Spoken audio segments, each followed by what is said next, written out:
some extra space and try to slow down even further ahead than you normally do. It's been pretty rough. We've been seeing plows coming in and out, and when they clear that road off, it leaves behind a slick path. And when you get more and more cars out here, you're going to cause more and more friction on top of that snow and those ice patches. So please exercise caution when you're on the roadways. Right now, we're still hearing plows out and about. If you are going to go out, use the tracker that is for the Public Works for Fargo and West Fargo. You can see if your route is cleared off. Reporting live in South Fargo, Aaron Walling, 9 Today.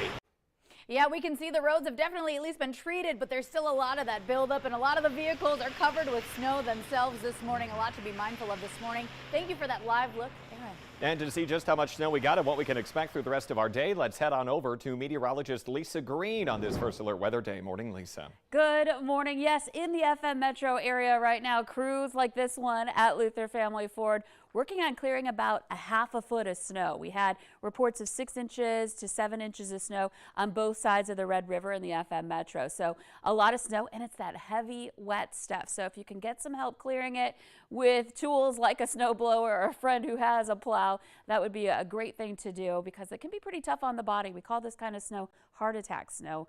Hate to say that, but it does create a lot of strain and stress on the body when you're shoveling. So take lots of breaks and use what you can to help you out here today as you're clearing it out. Looking at temperatures right now, 28 degrees in Fargo. 17 is what it feels like, so it is a little bit chillier when we factor in that wind out of the northwest at 15 miles per hour, but it's not frigid in the wake of this one. So that's good for being outside and doing that clearing. In Grand Forks, we had about 2 to 3 inches of snow there. So another round. We just heard from a viewer there that was talking about how they're, even though they didn't get as much as the Southern Valley, they're still running out of places to put their snow as they're clearing off their driveways as well. And another 2 to 3 inches is just adding insult to injury in those spots. We're looking at 24 degrees in Grand Forks, wind out of the northwest at 17.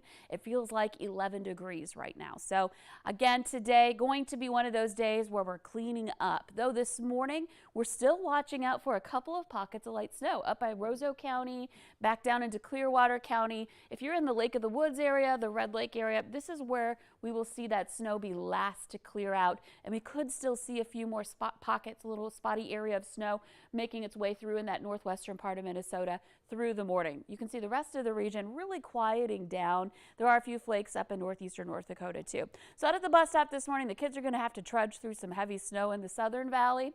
We're looking at temperatures in the low to mid 20s, and then as we get into the afternoon, we kind of just hold. We may go up a few more degrees from our morning lows, but we'll be mainly in the 20s to about 30 today. So temperatures not really seeing frigid numbers in the wake of this one. In Fargo, we'll have a mix of some clouds and sun. If you're west, in places like Jamestown, you're going to get more sunshine today. If you're in the east, that's again where we're kind of stuck with the clouds and dealing with a few of those flakes. But overall, everything kind of improving gradually. For some of us, it'll just take a little bit longer. Now, Thursday, Friday, finally getting a break from the action here. We're going to see temperatures still running below average, some 20s to some 30s for highs by the end of the weekend, into the weekend as well. And we'll have a chance for a few flakes Saturday night, but overall, the main storm track is transitioning more south of us.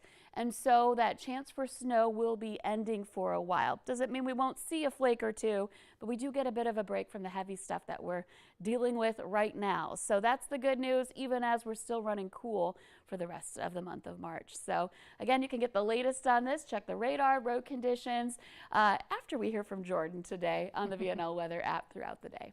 Yeah, good reminder, a lot going on, and always have that app handy. Jordan, how are the roads shaping up this morning for those heading out for their commute? Yeah, so in our road report this morning, we're actually showing some improvement since we first came on at 4:30 this morning. Lisa showed us on the Skycam that plow was out there clearing out the parking lot, and that is the case for a lot of the roads. Now, there was a no travel advisory for a greater portion of our region earlier this morning. It has now been dropped to 4 counties currently in our region that are in the no travel advisory. They are Lemoore, Dickey, Logan, and McIntosh counties. So I zoomed in on them right here. They are the southern portions of our viewing area this morning. So towns like Ellendale, Lemoore, Ashley, Napoleon, they're dealing with that no travel advisory. Where the no travel advisory had been, it's now been replaced with a travel alert. That means that conditions can change very quickly and you need to be careful. In that travel alert, we're talking Richland County, Cass County, Barnes, Stutzman, all these counties that are shaded in that pink here, or purple, I should say, this morning. And then as we take a look at the interstates around the metro area, snow covered, that's the same along I-29 going south to Canada, or excuse me, south to South Dakota. And then I-94, as we take the metro here all the way to just about Bismarck, we're dealing with some snow coverage on the road there as well. Heading up north on I-29, the travel alert remains in effect for every county the interstate passes through, all the way up to Grand Forks County this morning. Full to partial coverage of snow, and that continues up to Canada this morning. They're also dealing with the travel alert as far north as Pembina County. Devil's Lake actually not in a travel alert this morning. They are clear. However, the DOT still reporting some snow on the roads there, so you need to watch out. In Minnesota, the farther northwestern portion of the state is having some difficulties this morning. So from Halleck on down to Thief River Falls, over onto Ada, and then as we head down into Lakes Country this morning, partial snow coverage all over Lakes Country. That includes Highway 10 from Moorhead all the way to Wadena, and then I-94 from Moorhead down to Alexandria this morning, talking about partial to full coverage of snow on the road there. So really in our viewing area, no matter where you are this morning, you're dealing with something on the road, whether that's the 6 inches of snow Lisa was talking about, or that ice, because we are just kind of cold out there this morning. But you can stay up to date on this all day long on your VNL weather app. Ashlyn? All right, thank you for that update, Jordan. Go ahead and take a look at your screen. Authorities dealing with fallout from this deep, heavy snow. This was the scene along I-94 near Barnesville overnight. Luckily, no one was hurt, but troopers are saying they want you to slow it down during these wintry commutes. A gas station in Jamestown is temporarily closed because of a structural issue caused by this wet, heavy snow.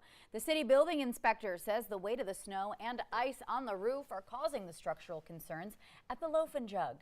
Temporary supports are in place throughout the store under the roof at this time. New this morning, more than a dozen fire departments are working on a massive fire at a John Deere dealership in western Minnesota. It started around 8 last night in the town of Madison and forced an evacuation of nearby neighborhoods. No word yet on a cause or total damages at this time. Investigators are searching through rubble for the cause of a deadly house fire in northern Minnesota. It was discovered early yesterday morning in the town of Pine River. That's just north of Brainerd. The remains of a man and a woman were found during a search of that building. We have a sad reminder this morning that COVID is not done with us yet. 3 people have died, more than 90 are sick after a COVID outbreak at the Eventide long-term care facility in Moorhead. The company says the 3 deaths all came last week. 70 residents and 22 employees currently tested positive for COVID right now, most only with mild symptoms. More snow on the ground means the chances of a spring flood are that much greater, and North Dakota officials are urging you to get covered if you're in a flood-prone area. Flood insurance policies take 1 month to kick in even after you buy it, so if you're not in a floodplain as well, let's say that doesn't mean you won't experience any flooding. Officials say flood insurance also helps in the case of a bad thunderstorm or a broken pipe inside your home. It's not just for that spring runoff. Well, I'm sure you know him from Shark Tank. Popular businessman and TV personality Kevin O'Leary was in town yesterday talking about his plans to invest in a number of North Dakota initiatives. Now, O'Leary has been a long advocate of supporting local businesses and communities. Now, you can submit your business for review by O'Leary. That's at his website. It's o'learyventures.com, and we will also have that on your VNL News app. Now check this out right here. Well, for a few reasons. One, it's nice to see water not covered in ice. The other, it's a business idea by the inventor of the jet suit. They're revealing plans for an international race series with celebrities and sporting personalities pushing the limits of physics in a spectacular waterfront location worldwide. Think the Red Bull Air Race meets Iron Man. We are ready for liftoff. The plan will see pilots racing those jet suits against each other and the clock and gravity itself. Yeah, everything you think was possible. Well, thank you so much for tuning into the Valley today this morning. We appreciate it. We'll see you tomorrow morning.